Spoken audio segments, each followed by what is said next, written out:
My wonderful honey. Baby. Abby. How are you? I'm good. How are you? I'm good. I'm good. Yeah. You know, for many years, we've been doing social media work, ministry, and stuff for many years. Yeah. And a lot of times people thought we were pretending. Be good. The question is, did you call us? Did you employ us? Do you coach us? Do you train us? Do you fund us? A lot of very idle idiots there. Anyway, you had some questions. I had a question. Yes, ask. But that's very important. Uh-huh. Why is it that in the family of strict people, Yeah. things seem to really run well? Mm-hmm. Or when a country has a dictator as a leader, Mm-hmm. I mean, the systems just seem to be so efficient. Mm. And even in churches, you find where you have a strict leader. Mm-hmm. I mean, people are in order. There seems to be order. Mm-hmm. What do you think about that? You've actually answered the question. You said things seem to be. They usually are not quite right. They just seem to be. It is outward. The Pharisees were dictators. Oh. Remember, Jesus said you shouldn't be like that. Yeah, you shouldn't be treating people that way.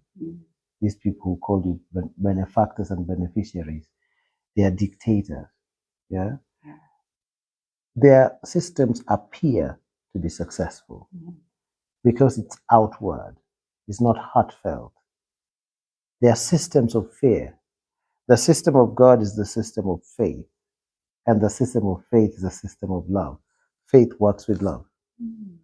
Okay? Yeah. Faith that works with love. Now, dictators will force you into submission. They will scare you and subjugate you. In some cases, disenfranchise you. And that makes people work very hard to please the leader of the system. In the meantime, they are not creative. They work like robots. They are not working from their hearts. They're not passionate about the things they do. For that reason, that system cannot outlive the dictator. It ultimately crumbles because it's not predicated upon principles that work. It's predicated upon sycophancy.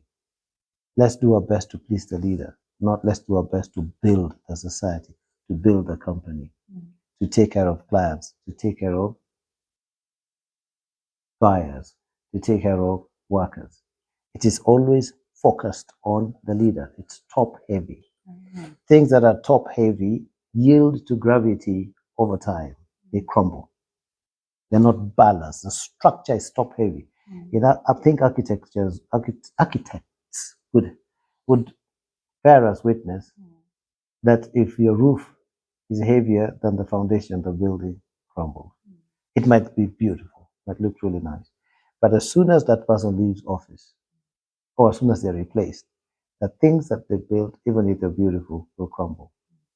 Look at the Babylonian Empire, because it was dictatorial, even though the systems were appearing to be smooth, seamless, and all that. Good roads, water reticulation. In fact, the soldiers, their method of fighting was so efficient that Paul quoted them in Ephesians chapter 6. The whole full armor of God is derived from the Roman soldiers, legion, and all those things. Why did they crumble? Dictatorship. Look at all the nations of the world that appeared to be very successful, led by dictators. That success did not live beyond the dictator, including Bonaparte, Alexander the Great. The success didn't outlive him. But somewhat Americans seem to be getting it. They started to manifest freedom, freedom of speech, freedom of association, freedom of worship, freedom, freedom, freedom. The land of the free. They call their nation the land of the free. Sometimes it hasn't been like that, but most of the times it's been that way. That's the reason why the United States is influencing the world to date, because of the freedoms that are enshrined in their founding documents and practiced by their leaders, and also practiced by their systems and bureaucracy. So dictatorship might appear to be succeeding only for a short time because fear has a way of getting people compliant. But the moment a person is free to make choices, they'll do their level best. This is a time when people actually sacrifice for humanity. This is a time when people can sacrifice for the needy because they have the freedom. So dictatorship is a satanic system that always crumbles. Satan is a dictator. Jesus is a loving father. That's the reason why God almost appears as if he's not concerned. People always ask, where was God when this and that happened? He's not a dictator like you, who's always micromanaging everything. Yeah? He trusts you. Imagine he's trusted us with the gospel. The most important thing. He trusts feeble human beings with that. He tells you, go, I'll be with you. I trust you. He uses people who are not perfect. Dictators want perfection. Only perfect people can be seen around them. They don't have room for growth. Somebody might be struggling but have a bright future. A dictator doesn't like such a person. You're an embarrassment to our establishment. And as a society, you're an embarrassment to our church with your issues and addictions. So they get rid of you. So the world only sees the best of what happens in the church. Yet there's so much rot.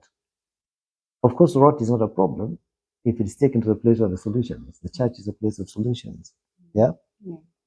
But dictators will not want people to even imagine that something could be going wrong somewhere. So they paint a picture of pseudo-perfection. It looks good outwardly, but it's a big mess inwardly. In an environment of love, care, and freedom, you may see a lot of chaos. Things might not look so organized. They might not look so appealing. But the reality is that given time, all that is placed or all that is done will last longer than the founder. Much, much longer. Okay? So dictatorship, no, even if it appears to be nice. The wife is not happy because the husband is a dictator. The children are not happy. That's the reason why PKs, preachers' kids, sometimes go awry. Not alright, awry. Yeah? AWRY. Yeah. Some people say Ori. It's alright. Why do they go off? Because dictatorship doesn't give them room for expression and personal development. All you do is keep pleasing your father. Pleasing your father. To a point where you don't even know what's pleasant anymore. Yeah. God is benevolent. He's kind and caring. And he gives freedom to his people. Yeah? He came to make us free. Not to make us afraid. Yeah. Wow, that's an amazing thing. It took an angle I didn't see. Thank you. You're most welcome. Yeah. We love you all. Till next time. Goodbye. Bye-bye.